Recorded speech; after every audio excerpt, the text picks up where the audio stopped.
जिला प्रशासन के महत्वपूर्ण जिम्मेवारियों में से एक होता है ग्रामीण विकास से संबंधित योजनाओं का सही तरीके से संपादन कराना।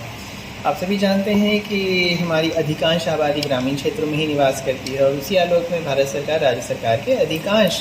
स्कीमों का केंद्रीकरण ग्रामीण स्तर पर ही रहता है। प्रमुख मनरेगा स्कीम है, प्रधानमंत्री आवास योजना,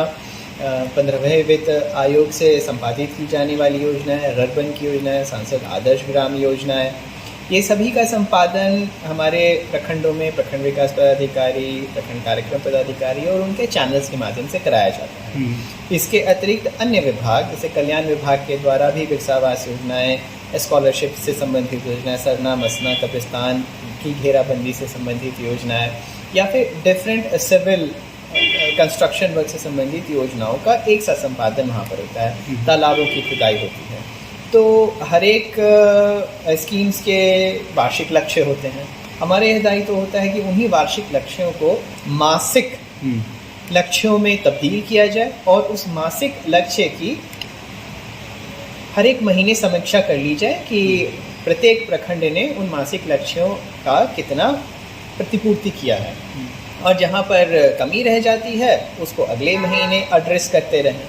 तो हमारे यही प्रयास रहेगा कि हर एक महीने हर एक अधिकारी को यह पता रहे कि उसको उस महीने में, चाहे वो मनरेगा के लेबर बजट से संबंधित हो, चाहे वो प्रधानमंत्री आवास की योजना से संबंधित हो, विभिन्न योजनाओं को शुरू करना खत्म करने से संबंधित हो, उससे और उससे जुड़े हुए फाइनेंशियल टारगेट्स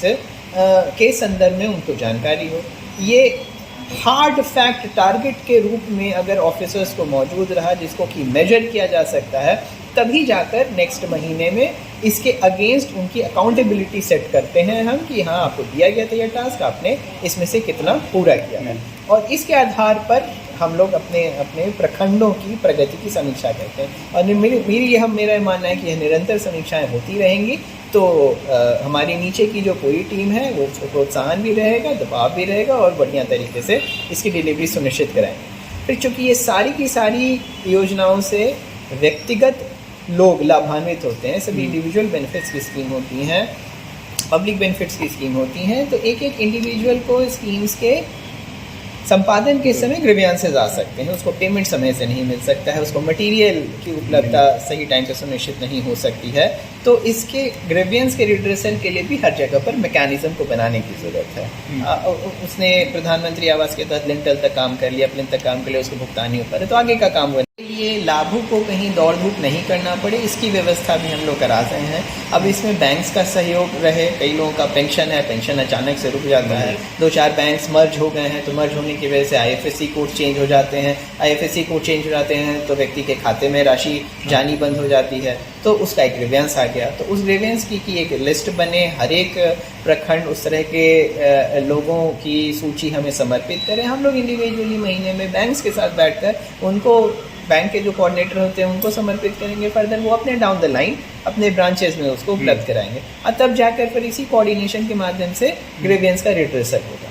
अधिकारी के पास उनको काम करने का मेजरेबल लक्ष्य रहे, उनको हेल्प करने के लिए अदर डिपार्टमेंट्स के बीच में कोऑर्डिनेशन स्थापित कर सकें। इसी के लिए हम लोग की यह नियमित समीक्षाएं सिर्फ इस विभाग की नहीं, हर विभागों की रोज़ाना होती रहेंगी और हमें पूरी उम्मीद है कि हम लोग के इस सामूहिक सम्मिलित प्रयास से हम लोग अपने जो लक्ष्यों की डिलीवरी सही तरीके से सुनिश्चित करा पाएंगे।